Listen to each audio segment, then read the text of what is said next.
Here are 5 things that we believe DJI needs to improve from our humble position.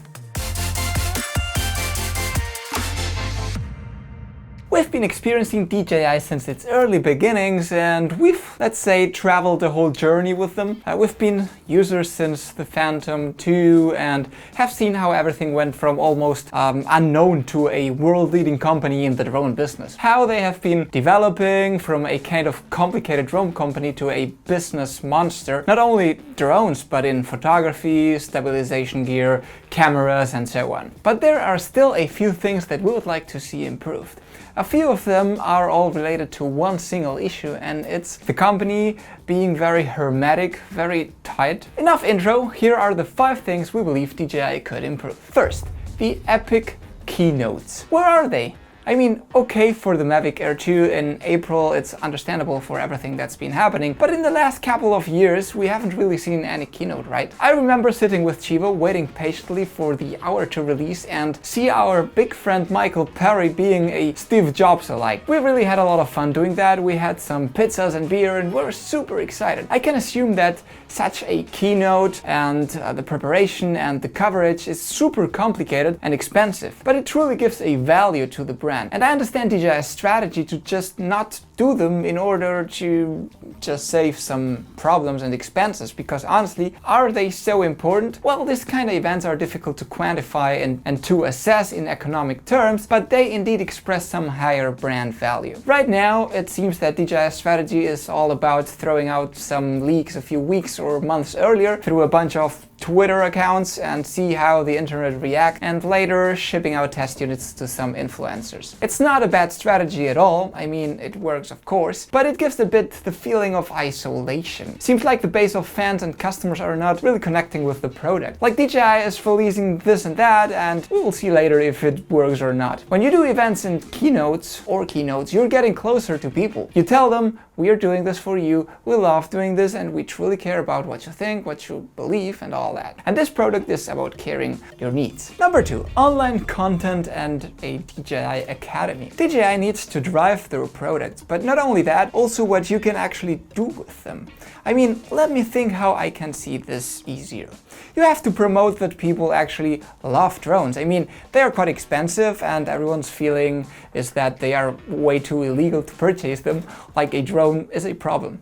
A drone can bring me to jail. I mean, it's true that DJI has managed to let every single filmmaker around the world to get a drone or dreaming to have one or saving money to get one. But what about more normal people, like regular people not that much into filmmaking or photography? It's true, we know people that are buying Sparks or Mavic Minis for their holiday and some other hobby partial time use, but to how many people is it still inaccessible or approachless? Ask your mother or your father about drones and they will tell you something like, that's for people that know about video and super expert pilots and all that, right? Or whatsoever. There's a big job to do in terms of spreading knowledge, product positioning, developing the identity of the brand, if you're seeking to be more popular, of course. And by popular, I mean that every single soul on this planet thinks of the DJI logo of something specific, like affordable and easy to use. For example, when you see the Nike logo, you think of popular sports. When you see the McDonald's logo, you think of food and fat diet. I mean, what about courses, keynotes, speeches, promoting aerial photography, trips, and so on? If you take Sony, Canon, or Nikon as an example, they put so many resources on this part of the brand, the culture of photography. Why is DJI not really doing this? Think of that. 3. The physical presence. You may look into the future about physical retailers, not to see very important, but we're still in 2020 and not in 2080. And as today, and the following couple of decades at least, having physical stores is a symbol of cachet, of power, of saying, look at what I can do. Now I know there are some stores around the world, but DJI stores of course, but the number of them is really marginal. And I also know this is a very important key point of DJI's selling strategy. It's like one thing we do not have to care about. Physical retailing is a complicated, complete deep world in itself. You need a supermassive organization. It is, as I'm saying, highly complicated and it gives the brand tons of headaches. But it's something DJI's brand is missing. One of the very similar companies and from where DJI takes, a lot of inspiration, of course, is Apple. It took a while until Apple had the Apple stores. But once they created them, oh boy, I remember 20 years ago in Europe you had a few big companies selling Apple products, but hell, was this complicated? I mean, now you have a temple. You know where you have to go if you want some Apple stuff. It's like a church for some people, right? In this area, DJI has had a lot of problems. People complaining a lot about their online service, having troubles and delays after crashing their drones and all that. It is quite a headache. And I'm not talking about having a store in every corner in your city, but you know, a bunch of them in the bigger countries, one per big city, something like that. The experience, the DJI experience. Yeah, you know what I'm talking about. And you all have been probably by now in an Apple or Tesla store.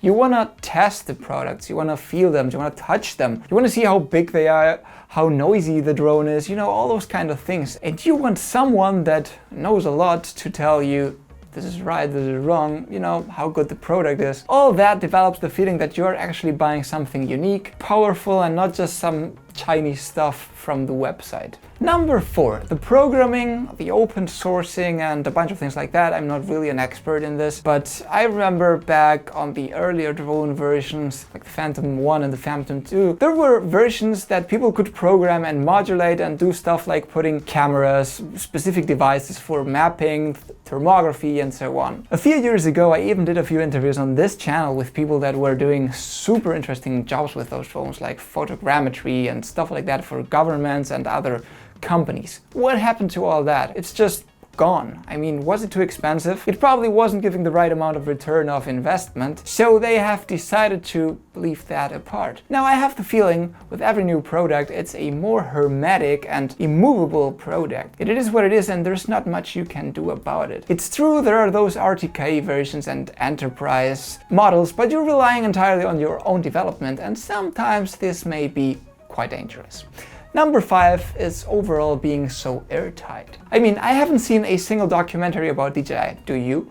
Do they even exist? Like reports, official numbers? I'd like to know more about who runs the company, the history, how people work, the different departments, the thinking process and everything behind the Osmo line, how they test drones, are they doing those crazy crash tests like we do? Are they developing new stuff, new technologies? How many people?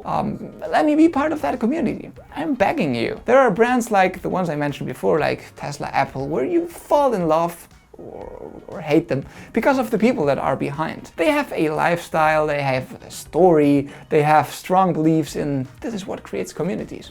But we know little about DJI. There's not much transparency.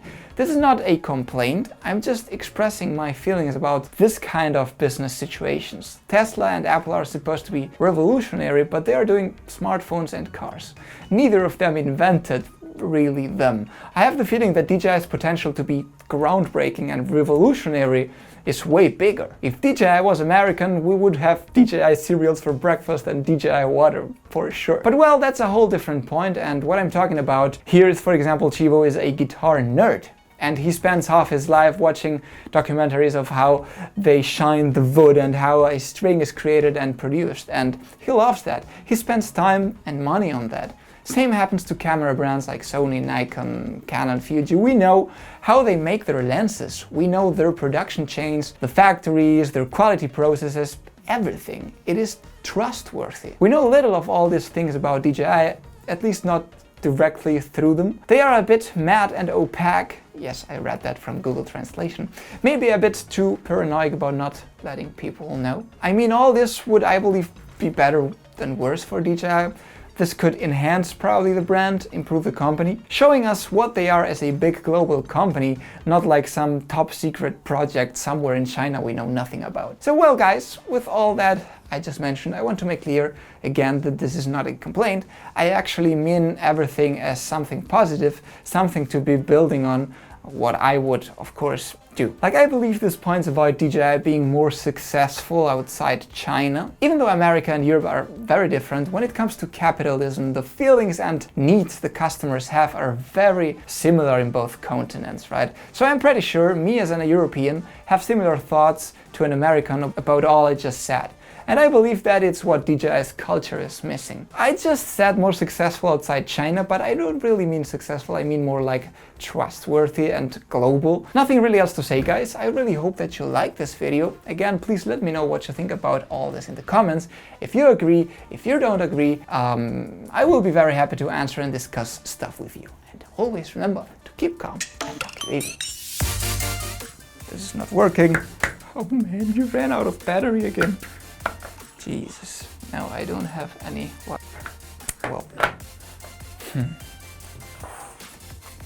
Please work. Come on, please. Oh, Jesus. Peor broma de mi puta vida.